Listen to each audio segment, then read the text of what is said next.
तीसरा अध्याय। प्रेरित पौलुस गलातिया की सीमा में था। गलातिया एक देश या राज्य के जैसा एक क्षेत्र था, यह शहर नहीं था। यहाँ बहुत सी कलीसियाओं की स्थापना की गई थी। पौलुस के वहां से चले जाने के बाद अनेक शिक्षक वहां आए, जिन्होंने बताया कि बचाए जाने के लिए सिर्फ यीशु मसीह पर विश्वास लाना काफी नहीं, पर उसके साथ नियमों की आज्ञाकारिता और खतना की पूरी रीति को पूरा करना होगा।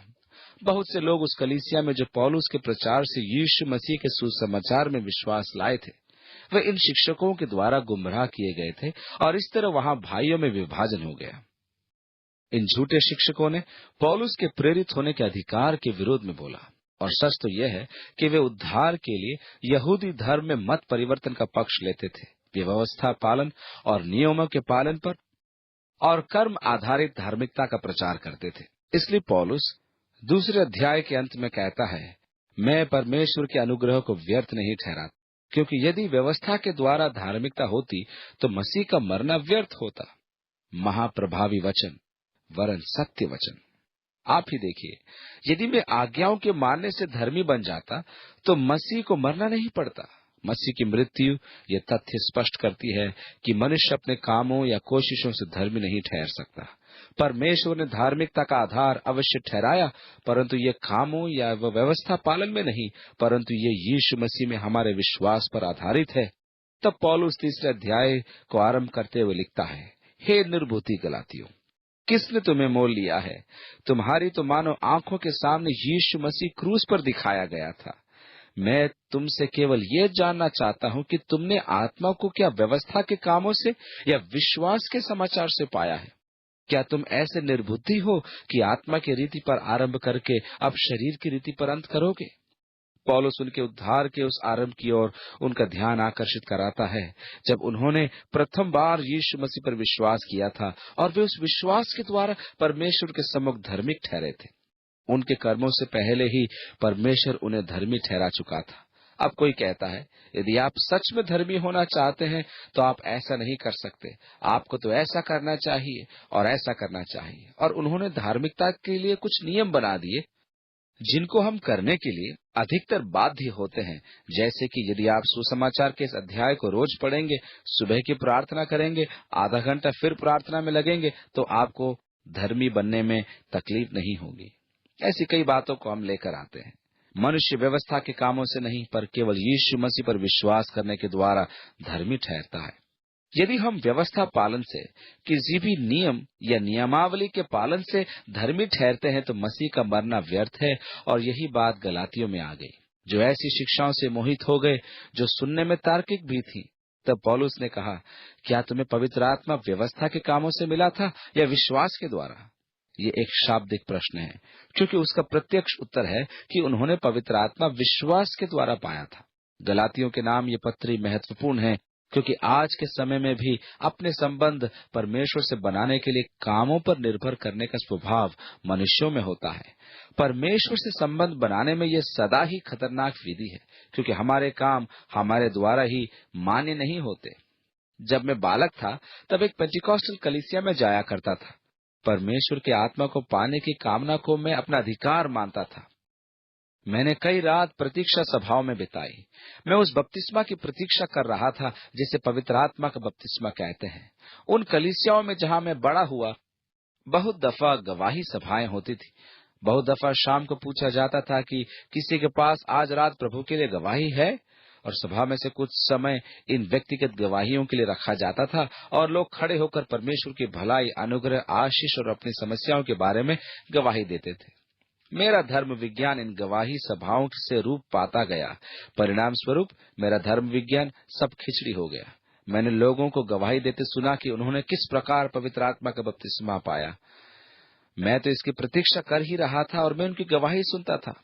जब मैंने अंत में अपनी सिगरेट निकाल कर नीचे फेंक दी और परमेश्वर से कहा, मैं फिर कभी सिगरेट नहीं पीऊंगा, तब परमेश्वर ने मुझे पवित्र आत्मा का बपतिस्मा दिया। देखिए, वहां एक चालाकी भरा व्यंग था जो सार्वजनिक नहीं था कि पवित्र आत्मा का दान आपको तब मिलता है जब आप पवित्रता की एक सीमा तक पहुंच जाते हैं। इसलिए मैं व्यवस्था के कामों के द्वारा नियमों को पूरा करके पवित्र आत्मा पाना चाहता था। क्योंकि मुझे हर वर्ष एक शपथ पत्र पर हस्ताक्षर करना होता था कि मैं सिनेमा नहीं जाऊंगा, नाच घर में नहीं जाऊंगा, शराब और सिगरेट नहीं पीऊंगा और तुरंत पवित्र आत्मा पाना चाहता था, क्योंकि मैंने अभी अभी शपथ पत्र पर हस्ताक्षर किया था। देखो देखो, मैं अच्छा बनने जा रहा हूं और मेरा यह संघर्ष चलता चला जा रहा है। मैंने इतने वर्ष प्रतीक्षा की और परमेश्वर ने आत्मा से मुझे कभी नहीं भरा। अंत में मुझे पवित्र आत्मा की शक्ति तब प्राप्त हुई जब मैंने कहा, हे प्रभु, आज मैं पवित्र आत्मा का दान पाने जा रहा हूं। और मैंने धार्मिकता और पवित्रता की अपनी धारणाओं को दूर कर दिया। मेरी एक समस्या थी कि मेरा एक मित्र जो सिगरेट पीता था, उसने पवित्र आत्मा पाया और मैंने सोचा परमेश्वर निष्पक्ष नहीं है। मैं जानता था कि मैं तो उससे ज्यादा धर्मी हूं, परंतु मुझे पवित्र आत्मा मिला, परंतु विश्वास के द्वारा मिला। पौलुस प्रश्न करता है, क्या तुमने पवित्र आत्मा विश्वास के द्वारा पाया या व्यवस्था के कामों से पाया? उत्तर सीधा है, विश्वास के द्वारा, जो परमेश्वर का दान है। हम इसके योग्य नहीं हैं। अब तक प्रतीक्षा करने का कारण यही था, यह वह शोधन कार्य था कि हम उसके योग्य हो जाएं। मेरी देह क्या पवित्र आत्मा के लिए एक मंदिर बनने योग्य है? जी हाँ, मुझे पवित्र आत्मा विश्वास के अंगीकार से मिला है। एक दूसरा प्रश्न, निर्बुद्धि गलातियों, आत्मा की रीति पर आरंभ करके आप शरीर की रीति पर अंत करोगे। क्या तुम परमेश्वर के कार्यों को स्वयं बढ़ाओगे? हम कितनी दफा अपने आप को धर्मी ठहराते हैं, कामों से, आज्ञाकारिता से, मन्नतों से और अपनी वाचा के बंधनों से। मैं वायदा करता हूं, अगले सप्ताह से मैं रोज 1 घंटा प्रार्थना करूंगा और इस वाचा के द्वारा तू मुझे आशीष दे, क्योंकि तू जानता है अगले सप्ताह से मैं प्रार्थना करके धर्मी बन जाऊंगा। हम आत्मा की रीति पर आरंभ करके अपने शरीर के प्रयत्नों से सिद्ध हो जाना चाहते हैं। पौलुस गलातियों को इस गलत धारणा के लिए डांटता है और 4 और 5 आयतों में लिखता है, क्या तुमने इतना दुख यूं ही उठाया? परंतु कदाचित व्यर्थ नहीं। जो तुम्हें आत्मा दान करता और तुम में सामर्थ के काम करता है, वह क्या व्यवस्था के कामों से या सुसमाचार पर विश्वास से ऐसा करता है? इसके कारण अनेक बार समस्याएं खड़ी हो जाती हैं, क्योंकि ऐसे अनेक हैं जो कहने को चमत्कारी सेवकाई करते घूम रहे हैं। वे विज्ञापन देते हैं, आओ चमत्कार देखो, और हर एक सोमवार की रात चमत्कार, ऐसे बड़े बड़े बैनर लगा देते हैं, जैसे कि परमेश्वर को समय की सीमा में बांध दिया गया हो। वह सोचता होगा कि मैं रविवार रात्रि क्यों आया। नहीं नहीं नहीं, चमत्कार सिर्फ सोमवार रात को है, ऐसा वे लोग कहते हैं। इन चमत्कारी सेवकाइयों ने एक और समस्या को जन्म दिया है, क्योंकि इस चमत्कारी सेवकों की अपनी व्यक्तिगत समस्याएं होती हैं। इसके उपरांत भी वे जनसमूह के समक्ष खड़े होते हैं और चमत्कार किए जाते हैं। ए एलन एक शराबी व्यक्ति था। उसने अरिजोना में गिरेकल वैली रैंच की स्थापना की थी। उसकी मृत्यु भी शराब की अति से हुई थी। वह जनसमूह के समक्ष खड़ा होता था और चमत्कारों की गवाही लोग देते थे। ये सब उसकी प्रार्थनाओं और उसकी सेवकाई का परिणाम था। ये बड़ी ही असंगत बात है कि ऐसे व्यक्ति को परमेश्वर का सामर्थ्य प्राप्त हो। आप तो ये निश्चय जानेंगे कि उसके जीवन अत्यधिक समर्पित, अभिषिक्त, पवित्र और धर्मी होगा, क्योंकि इतने सारे चमत्कार जो हो रहे हैं। परंतु ये सत्य नहीं है। जो लोग चमत्कार करते हैं, वो अपनी धार्मिकता के आधार पर ऐसा नहीं करते हैं। इसके कारण बहुत से लोग ठोकर खाते हैं, क्योंकि वे ऐसी सभाओं में जाने वाले लोगों के संपर्क में आते हैं और उनके असंगत जीवन को देखते हैं। बहुत लोग ठोकर खाते हैं। वे ये मानते हैं कि ये पवित्रता और धार्मिकता और परमेश्वर के प्रति समर्पण की आज्ञाकारिता से संबंधित होगी। जो कार्य परमेश्वर ने मेरे जीवन में किए, वो यीशु मसीह पर विश्वास और परमेश्वर के अनुग्रह से हुआ है। जब आप सत्य को अपना लेते हैं, तब आप परमेश्वर से आशीष की आशा कर सकते हैं, ये जानते हुए भी कि हम इस योग्य नहीं हैं, क्योंकि मैं अपनी योग्यता के आधार पर नहीं आता हूँ। यदि मुझे वो मिल गया होता जिसके मैं योग्य हूँ, तो अब तक तो मैं आग में जल रहा होता। उसने हमारे अपराधों के अनुसार हमें प्रतिफल नहीं दिया, लेकिन जैसे भजन 103 के 11 में लिखा है, जैसे आकाश पृथ्वी के ऊपर ऊंचा है, वैसे ही उसकी करुणा उसके डरवैयों के ऊपर प्रबल है। मैं परमेश्वर के अनुग्रह में खड़ा होता और चलता हूँ। क्या इसका अर्थ यह है कि मैं बाहर जाकर अश्लील जीवन जीऊं? नहीं नहीं, मसीह का प्रेम मुझे परमेश्वर को प्रसन्न करने वाला जीवन जीने के लिए बाध्य करता है। जब मैं ऐसा मानदंड बना लेता हूं, तो मैं अपने उस पूर्व के जीवन में, जिसमें मेरे कार्यों का मानदंड केवल भला या बुरा था, कहीं अधिक नियमनिष्ठ जीवन व्यतीत करता हूँ? ये सवाल अधिकतर सुना जाता है। हमारा मानक ये नहीं होना चाहिए या ये होना चाहिए। क्या ये परमेश्वर को पसंद है? अब आप समझ रहे हैं ना, परमेश्वर हमें हमारे कार्यों का, हमें प्रयत्नों का, हमारी अच्छाइयों का प्रतिफल नहीं देता है। परमेश्वर मुझे जो कुछ भी देता है वो मुझे उसके अनुग्रह में मेरे विश्वास के आधार पर देता है। और इन मनुष्यों ने परमेश्वर के अनुग्रह पर विश्वास करना सीख लिया है, इसलिए इन लोगों ने पा लिया है। वह स्वयं को, अपनी दुर्बलताओं को, अपनी विफलताओं को या अन्य जो भी हो उसे देखने की अपेक्षा उन्होंने ये सीख लिया है कि मनुष्यों को परमेश्वर की ओर विश्वास में निहारने के लिए किस प्रकार प्रोत्साहित करें। यहाँ सत्य यह है कि परमेश्वर उन लोगों के विश्वास को प्रतिष्ठित करता है जो उससे पाने की आशा में वहां आते हैं। बहुत लोग कहते हैं ऐसा करने में कोई गलती नहीं, लेकिन यह परमेश्वर को तो पसंद नहीं है। इसलिए जब मैं प्रसन्न करने वाला जीवन व्यतीत करता हूँ, मैं स्वयं को और अपनी कमजोरियों को परमेश्वर से कुछ पाने का आधार मानकर नहीं परखता।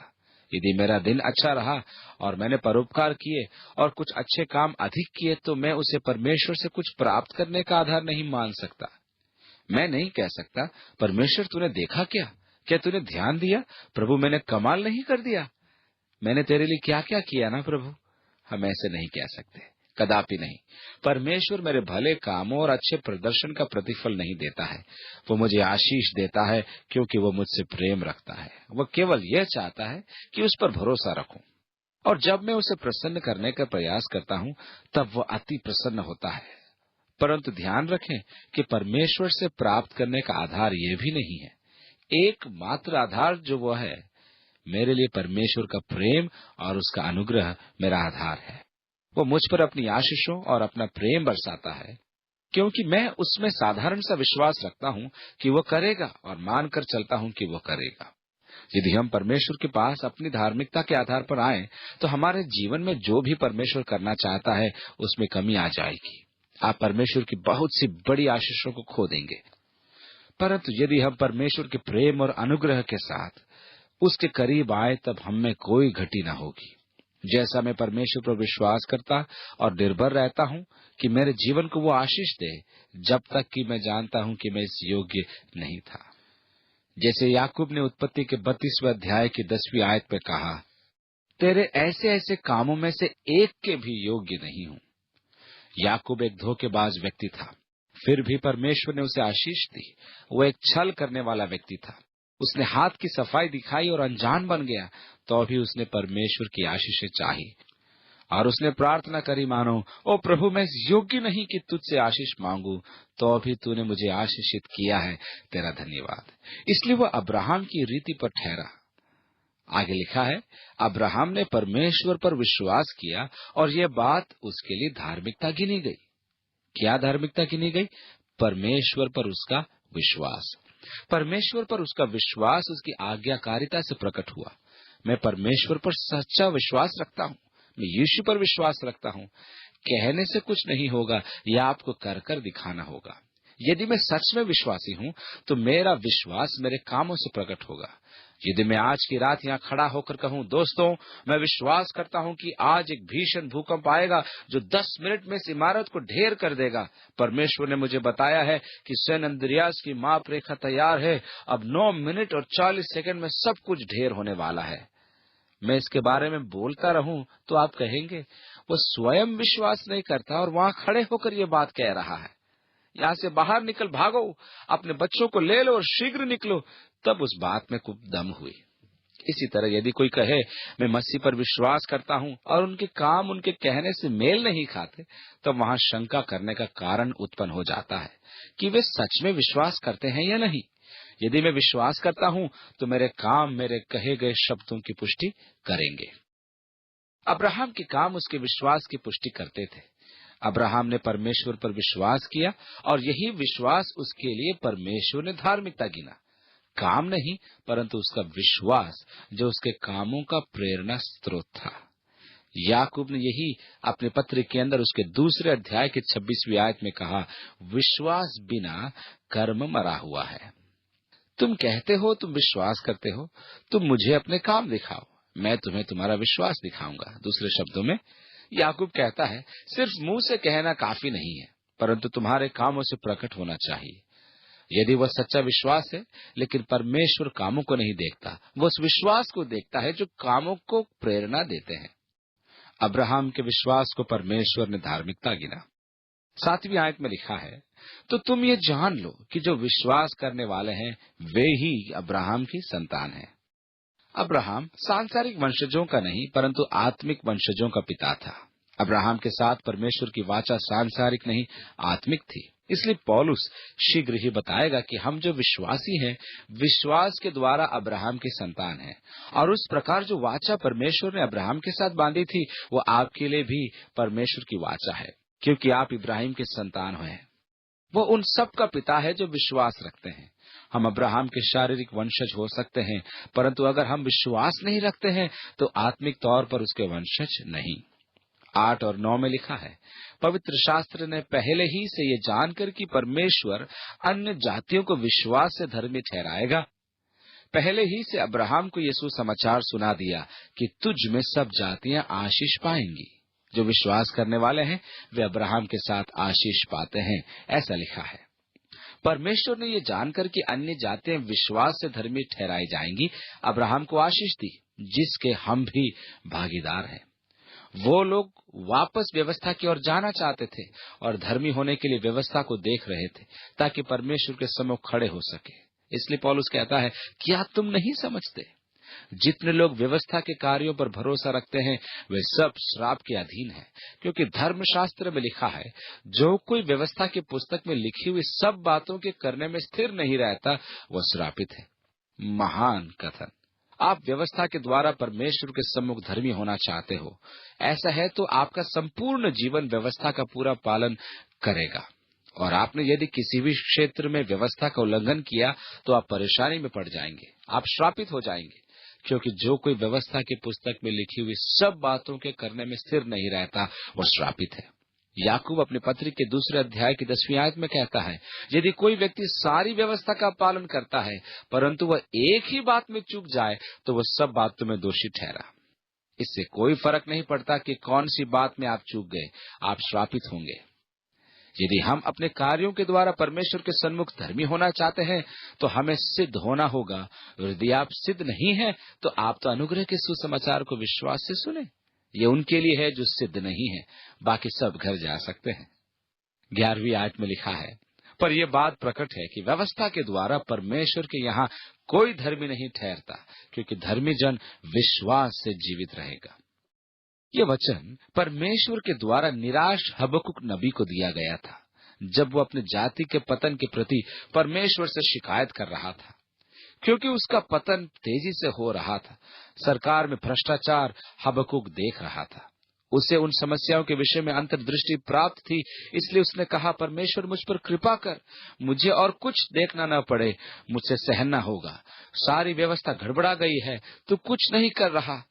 परमेश्वर ने कहा, हबक्कुक, मैं कार्य कर रहा हूं, पर तुम विश्वास नहीं करोगे। हबक्कुक ने कहा, मुझे बता। परमेश्वर ने कहा, मैं बाबुल को तैयार कर रहा हूं, जो इनकी दुष्टता के न्याय के लिए मेरा उपकरण होंगे। 1 मिनट प्रभु, ये तो ठीक नहीं। हम बुरे तो हैं, पर वे तो खतरनाक हैं। वे तो हमसे भी बुरे हैं, जिसे तूने हमें दंड देने के लिए ठहरा दिया। परमेश्वर ने कहा, मैंने बोला था कि तू विश्वास नहीं करेगा। हबक्कुक ने कहा, मैं नहीं जानता कि क्या करूं। मैं मीनार में बैठकर प्रतीक्षा करूंगा कि तू क्या करता है। इसलिए वह मीनार में जाकर परमेश्वर की प्रतीक्षा करने लगा, और वहां पर हबक्कुक के पास परमेश्वर का वचन आया, हबक्कुक, धर्मी जन विश्वास से जीवित रहेगा। मुझ पर विश्वास और भरोसा रख। हालात और खराब होंगे, ये जाति बंधुआई में जाएगी, लेकिन मुझ पर विश्वास रख, धर्मी जन विश्वास से जीवित रहेगा।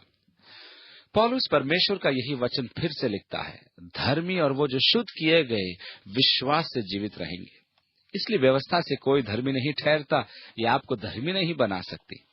12वीं आयत में, व्यवस्था का विश्वास से कोई संबंध नहीं, इसके विपरीत जो उनको मानेगा वह उनके कारण जीवित रहेगा।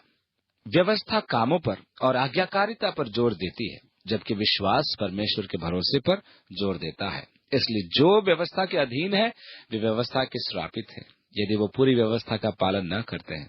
इसलिए 13वीं आयत में लिखा है, मसीह हमारे लिए श्रापित बना और हमें मोल लेकर व्यवस्था के श्राप से छुड़ाया, क्योंकि धर्मशास्त्र में लिखा है, जो कोई काठ पर लटकाया जाता है वो श्रापित है। इसलिए मसीह काठ की क्रूस पर लटकाया गया, श्रापित हुआ, ताकि हमें व्यवस्था के श्राप से बचाए। यहाँ एक बार फिर हमें हमारे लिए मसीह में परमेश्वर के अनुग्रह के अद्भुत अंतर्दृष्टि प्रदान की गई है। 2 कुरिन्थियों के 8:9 में लिखा है, वो धनी था पर हमारे लिए गरीब निर्धन बन गया, ताकि उसके निर्धन हो जाने से तुम धनी हो जाओ। ये एक बड़ा फैसला था कि उसने धनी होकर भी हमारे लिए अपने को खाली कर दिया। वो निर्धन बना ताकि उसकी निर्धनता से हम परमेश्वर के प्रेम और अनुग्रह के धन को जाने। परमेश्वर ने हमारे लिए उसको जो पाप से अज्ञात था, उसी को हमारे लिए पापी ठहराया। अनेक बार जब हम समुद्र में बपतिस्मे के लिए जाते हैं, तब पानी ठंडा होने के कारण सांस रुक जाती है और ऊपर आने पर ठंड के कारण मनुष्य हांफने लगता है। और चित्त को शांत करने का प्रयास किया जाता है। ये गर्म शरीर को ठंडे पानी में डुबोने से होता है। मुझे आश्चर्य होता है कि मसीह को कैसा सदमा लगा होगा, जो पूर्णतः पवित्र था, अति पवित्र, और उस पर संसार के पाप लाद दिए गए, सारी गंदगी और दुराचार जो मनुष्यों के द्वारा किए गए। फिर भी परमेश्वर ने उसे हमारे लिए पापी ठहराया, जो पाप को नहीं जानता था, ताकि हम उसमें परमेश्वर की धार्मिकता बन जाएं। इसलिए उसने हमें व्यवस्था के श्राप से बचाया, क्योंकि वह क्रूस की मृत्यु के द्वारा स्वयं श्रापित हो गया। 14वीं आयत में लिखा है, ये इसलिए हुआ कि इब्राहिम की आशीष मसीह यीशु में अन्य जातियों तक पहुंचे और हम विश्वास के द्वारा उस आत्मा को प्राप्त करें जिसकी प्रतिज्ञा की गई है। मसीह श्राप अपने ऊपर लेकर हमें बचाने आया, पर केवल यही नहीं, वह आया ताकि हम आशीष पाएं, जो परमेश्वर द्वारा इब्राहिम से की गई प्रतिज्ञा के अनुसार विश्वास से है। 15वीं आयत में लिखा है, हे भाइयों, मैं मनुष्य की रीति पर यह कहता हूँ, मनुष्य की वाचा भी जो पक्की हो जाती है, न कोई उसे टालता है और न उसमें कुछ बढ़ाता है। परमेश्वर ने इब्राहिम से वाचा बांधी, मैं निश्चय तुझे आशीष दूंगा, मैं तेरे वंश को भी आशीष दूंगा। तुम विश्वास के कारण अब्राहम के वंश हो, क्योंकि वह विश्वासियों का पिता है। इसलिए परमेश्वर प्रतिज्ञा करता है, मैं तुझे आशीष दूंगा और बढ़ाऊंगा। वह विश्वास के द्वारा आपको आशीष देगा। यीशु ने रास्ते खोले कि परमेश्वर की आशीष आप तक पहुंचे और विश्वास के द्वारा आप प्रतिज्ञा के भागी हो जाएं। परमेश्वर ने मनुष्यों के साथ प्रतिज्ञा की और कोई मनुष्य उसमें से कुछ न घटा सकता है न जमा कर सकता है। प्रतिज्ञाएं इब्राहिम को और उसके वंश को दी गई थी। धर्मशास्त्र ये नहीं कहता वंशों को, जैसा बहुतों के विषय में कहा हो, पर एक के विषय में कहा है, तेरे वंश को, और ये मसीह है। ये थी 16वीं आयत। परमेश्वर जब कहता है, मैं तेरे वंश के द्वारा पृथ्वी की सारी जातियों को आशीष दूंगा, वो ये नहीं कह रहा था कि पृथ्वी यहूदियों के द्वारा आशीष पाएंगी। जगत यीशु के द्वारा आशीष पाएगा। तेरा वंश एक वचन में है, इसलिए इसका संदर्भ यीशु से है तथा उसकी मुक्ति के कार्य से, जो वह संपूर्ण मानव जाति के लिए करेगा, जिसके द्वारा परमेश्वर की आशीष समस्त मानव जाति पर आएगी। यहूदी अधिकतर ये गलत धारणा रखते हैं कि अब्राहम से की गई प्रतिज्ञा हमारे द्वारा पृथ्वी की जातियों तक पहुंचेगी।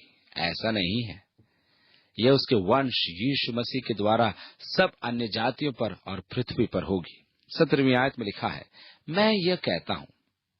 याद रखें, जो प्रतिज्ञा परमेश्वर ने बांधी है, उसमें कोई न तो कोई जोड़ सकता है और न घटा सकता है। 17वीं आयत में ही आगे लिखा है, मैं ये कहता हूं, जो वाचा परमेश्वर ने पहले से पक्की की थी, उसको व्यवस्था 430 बरस के बाद आकर नहीं टाल देती कि प्रतिज्ञा व्यर्थ ठहरे। देखिए, व्यवस्था मनुष्यों पर श्राप लाती है, क्योंकि लिखा है, हर एक जो व्यवस्था को पूरा करने से चूक जाता है, वो श्रापित है। व्यवस्था ने मनुष्य को मृत्यु दी, परंतु परमेश्वर आशीष की प्रतिज्ञा करता है और कहता है, मैं तुझे और तेरे वंश को भी आशीष दूंगा। उसकी आशीष इब्राहिम के वंश पर, जो विश्वास करे और अनुसरण करेंगे, होगी। अर्थात व्यवस्था उस आशीष में से जो परमेश्वर प्रतिज्ञा करता है कुछ नहीं ले सकती, और न व्यवस्था को पूरा करने की चूक परमेश्वर की आशीष की प्रतिज्ञा से कुछ कम कर सकेगी। परमेश्वर हमें आशीषों से भरपूर धनी जीवन देना चाहता है, जो हम संभाल भी नहीं सकते। पवित्र आत्मा की सहायता से परमेश्वर की आशीषों के आधार की समझ पाकर कि मेरी सारी आशीषें परमेश्वर की ओर से है, मेरा जीवन आशीषों से भर गया। ये मेरे कामों द्वारा नहीं, परंतु वे परमेश्वर की वाचा के कारण है, जिसमें उसने मुझे आशीष देने की प्रतिज्ञा की है। परमेश्वर ने इस वाचा पर मोहर लगाई है और व्यवस्था इसका निराकरण नहीं कर सकती। मेरी विफलताएं मुझे वंचित नहीं कर सकती। मैं मसीह यीशु में विश्वास के द्वारा इब्राहिम की संतान बन जाता हूँ और इस प्रकार इब्राहिम की संतानों के साथ बांधी गई परमेश्वर की वाचा मेरे साथ भी बंध जाती है। परमेश्वर की वाचा संपूर्ण आशीष की वाचा है। व्यवस्था मुझसे आशीषें छीन नहीं सकती, क्योंकि करीब 430 वर्ष पश्चात भी वो दी गई थी। वाचा जो पक्की हो गई, तब उसमें कुछ जोड़ा या घटाया नहीं जा सकता। व्यवस्था परमेश्वर की प्रतिज्ञा की हुई आशीषों से मुझे वंचित नहीं रख सकती, चाहे मैं व्यवस्था को पूरा करूं या चूक जाऊं। 19 आयत में लिखा है, तब फिर व्यवस्था क्या रही? वह तो अपराधों के कारण बाद में दी गई कि उस वंश के आने तक रहे जिसकी प्रतिज्ञा दी गई थी। वह स्वर्गदूतों के द्वारा एक मध्यस्थ के हाथ ठहराई गई। ये उल्टा है। फिर व्यवस्था क्यों बनाई गई? यदि व्यवस्था से विरासत है तो ये प्रतिज्ञा कहाँ रही? यदि परमेश्वर ने प्रतिज्ञा इब्राहिम से बांधी थी तो फिर व्यवस्था क्यों दी? व्यवस्था दी गई ताकि मनुष्यों को उनकी अनाज्ञाकारिता और दोष दिखाए जाएं और कि उनके लिए मुक्तिदाता की आवश्यकता हो। 20वीं आयत में लिखा है, मध्यस्थ तो एक का नहीं होता, परंतु परमेश्वर एक ही है। मध्यस्थता के लिए 2 व्यक्ति होने चाहिए। नाचने के लिए भी 2 और लड़ाई के लिए भी 2 होने चाहिए। इसी प्रकार मध्यस्थता के लिए भी 2 व्यक्तियों की आवश्यकता होती है। इसलिए मसीह परमेश्वर और मनुष्य के बीच में मध्यस्थ बना। 21 से 23 की आयतों में लिखा है, तो क्या व्यवस्था परमेश्वर की प्रतिज्ञाओं के विरोध में है? कदापि नहीं, क्योंकि यदि ऐसी व्यवस्था दी जाती जो जीवन दे सकती है, तो सचमुच धार्मिकता व्यवस्था से होती। पवित्र शास्त्र ने सबको पाप के अधीन कर दिया, ताकि वह प्रतिज्ञा जिसका आधार यीशु मसीह पर विश्वास करना है, विश्वास करने वालों के लिए पूरी हो जाए। पर विश्वास के आने से पहले व्यवस्था की अधीनता में हमारी रखवाली होती थी। उस विश्वास के आने तक जो प्रकट होने वाला था, हम उसी के बंधन में रहें।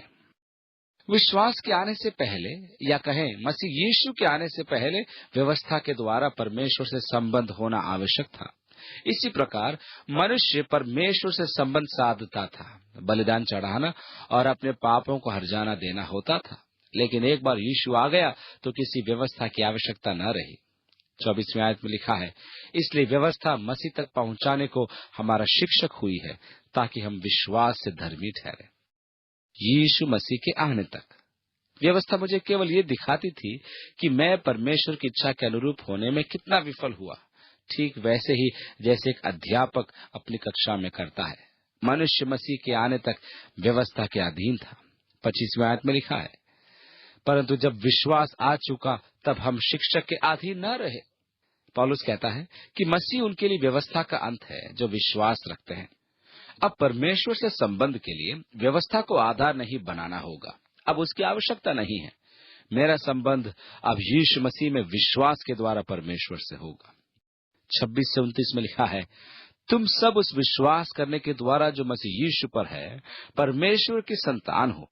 तुम में से जितनों ने मसीह में बपतिस्मा लिया है, उन्होंने मसीह को पहन लिया है। अब न कोई यहूदी रहा और न यूनानी, न कोई गुलाम न स्वतंत्र, न कोई नर न नारी, क्योंकि तुम सब मसीह यीशु में एक हो। यदि तुम मसीह के हो तो अब्राहम के वंश और प्रतिज्ञा के अनुसार वारिस भी हो। यीशु मसीह मनुष्यों में साधारण हो गया ताकि हम यीशु मसीह में होकर परमेश्वर से जुड़ जाएं। मुझे परमेश्वर तक पहुंचने के लिए मसीह के द्वारा एक ही स्तर पर बिली ग्राहम या पोप या और कोई भी व्यक्ति जैसे इसी रास्ते पर से होकर जाना होगा। मुझे यीशु मसीह के द्वारा और उसमें विश्वास के द्वारा आना है। कभी कभी मुझे अधिक हियाव होता है, क्योंकि मैं जानता हूं कि मुझे विश्वास में आना है, जबकि कई बार वे भले जन सोचते हैं कि वे अपने आप में आ सकते हैं। मुझे बोध है कि मैं तो इस योग्य नहीं हूं, मुझे विश्वास के द्वारा ही आना है। मसीह में विश्वास के द्वारा परमेश्वर की संतान होने से हमें परमेश्वर तक का हियाव है। इसमें कोई फर्क नहीं पड़ता कि हमारा भूतकाल कैसा था, क्योंकि अब न कोई यहूदी, न यूनानी, न गुलाम, न स्वतंत्र, न नर न नारी रहा। परमेश्वर के सन्मुख न नर और न नारी महत्वपूर्ण है। ऐसा नहीं कि वह नर की या नारी की याचना ध्यान से सुनता है। हम में से हरेक यीशु मसीह में होकर बुलाए गए और उसमें सब एक हैं।